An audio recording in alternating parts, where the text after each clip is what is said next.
माहिती तुमच्यासाठी सरकारी योजना, भरती, शिक्षण, बँकिंग आणि महत्त्वाच्या अपडेट्ससाठी आजच सबस्क्राइब करा.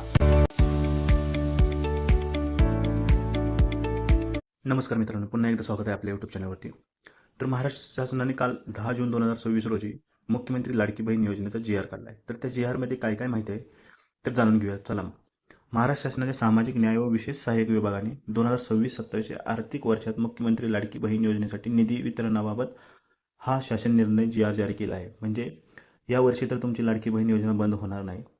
योजनेसाठी मोठा निधी मंजूर. 2026-27 आर्थिक वर्षासाठी या योजनेकरिता 30,000 कोटीची तरतूद करण्यात आली आहे.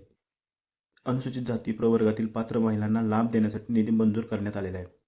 जून 2026 महिन्याचा लाभ वितरित करण्यासाठी 3,495.74 कोटी निधी उपलब्ध करून देण्यास मंजुरी देण्यात आली आहे.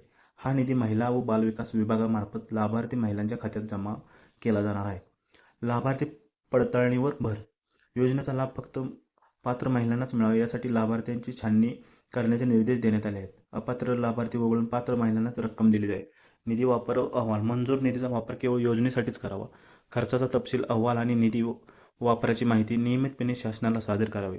संबंधित विभागाने निधीच्या वापरावर देखरेख ठेवण्याचे निर्देश दिले आहेत. विभागाची जबाबदारी. महिला व बालविकास विभाग, सामाजिक न्याय विभाग आणि इतर संबंधित अधिकाऱ्यांना निधी वितरण व अंमलबजावणीची जबाबदारी देण्यात आली. लाभार्थ्यांची संख्या आणि पात्रतेची खात्री करण्याचे आदेश देण्यात आहे. सर्वात महत्त्वाचा मुद्दा, या GR मध्ये लाडकी बहीण योजना बंद होणार किंवा हप्ता बंद होणार किंवा रक्कम कमी होणार असा कोणताही उल्लेख नाही. उलट योजनेसाठी 30,000 कोटीची तरतूद करण्यात आली आहे. जून 2026च्या लाभासाठी निधी मंजूर करण्यात आला आहे. पात्र महिलांना पुढील हप्ते देण्याची प्रक्रिया सुरू ठेवण्यात आलेली आहे. थोडक्यात तर काय, लाडकी बहीण योजना सुरू आहे. शासनाने 2026-27 साठी निधी मंजूर केला असून पात्र महिलांना लाभ मिळावा यासाठी निधी वितरण आणि पडताळणीची प्रक्रिया सुरू ठेवण्याचे आदेश दिले आहेत.